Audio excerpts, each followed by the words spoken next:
When we die natural death, we call it, at the end, is everything is prepared for it. All the cells deliver the energy, all the souls of the cells deliver the energy to where it's supposed to go.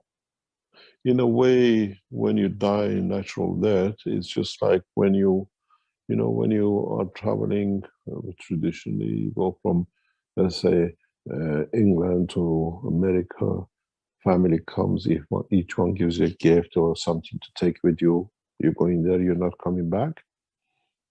To remember us, the soul of the physicality and the strength of the soul of the man, they give all their energy as a gift to the soul to move on.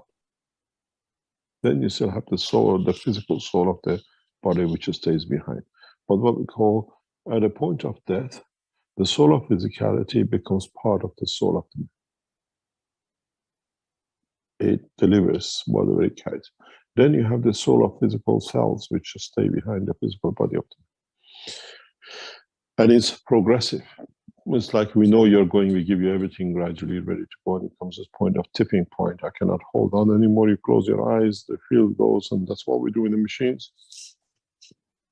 Your soul strength is bigger than the soul of the physicality. At the point of accident, that cuts off. The soul has not reached the maturity, and the soul of physicality does not deliver everything which he has.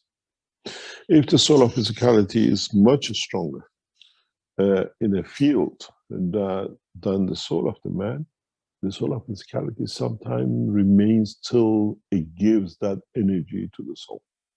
Separation is too fast. And we see this, we call it ghosts.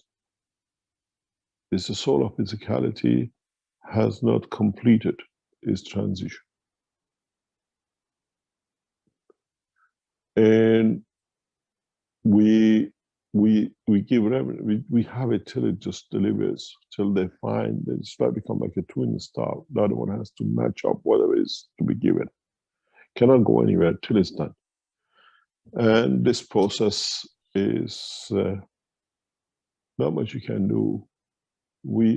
Sometimes we can give from our soul to the soul of physicality to get that bridge, to get that match up with the soul.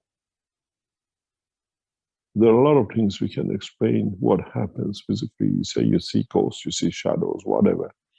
These are what we call the spirit, the soul of physicality, which has not delivered totality what it was supposed to be delivered to the soul of the man for its elevation, for its move.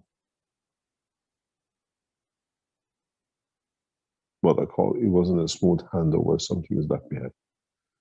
And the soul travels, souls finds his position according to their strength where he should be. And it might have been another 20 years, would have gathered more, it would have been a different position. There are different ways of life. Soul of physicality brings us to a position of the handover, or the physicality moves that other things create that condition of the separation, like accidents.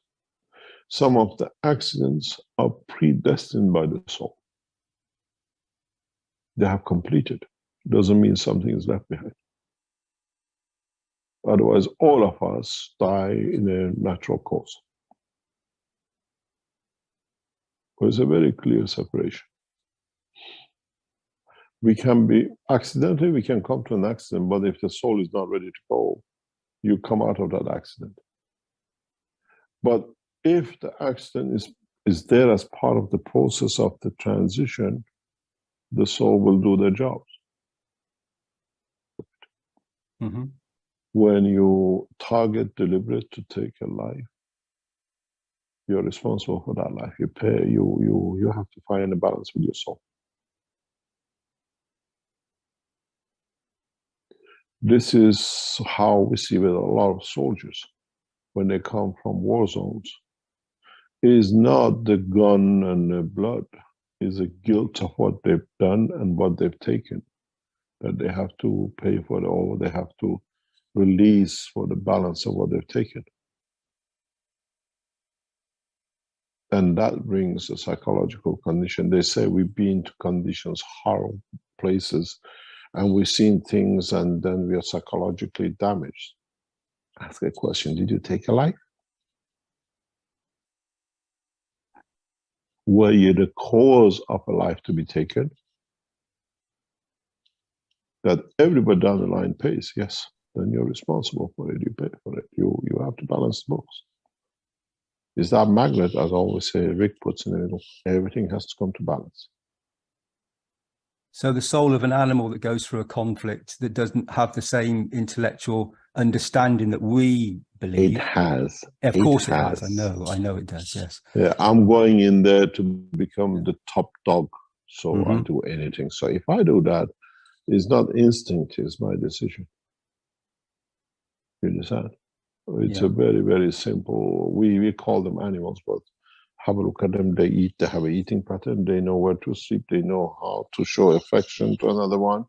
So it's not just the animal, just because it suits them, they don't talk. They have everything as we have. They feel sorrow, they feel pain, they feel joy. Yeah. Yeah. So it's our imagination to justify that the man is better, is the king of animals, and he can do this and that. But they have to say. You see, when a whale dies, what the other whales do. You see, when a dog dies, what the other dogs do. And this is the same, Mr. Keshe, for all our vertical friends? Everything. And all souls present? All souls, even in deeper space, even in the cosmos. It's not the exclusivity of man, because man, when makes it exclusive, he's something special.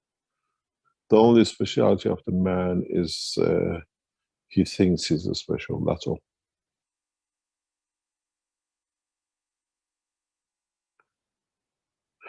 There's not much more to it. We would like to think more, we would like. In the past few days, I had to encounter a lot of emotions, which I never wanted to. But I woke up this morning, I said, why did I have to go through this? What was there for me to learn, and what was I supposed to bring for the others?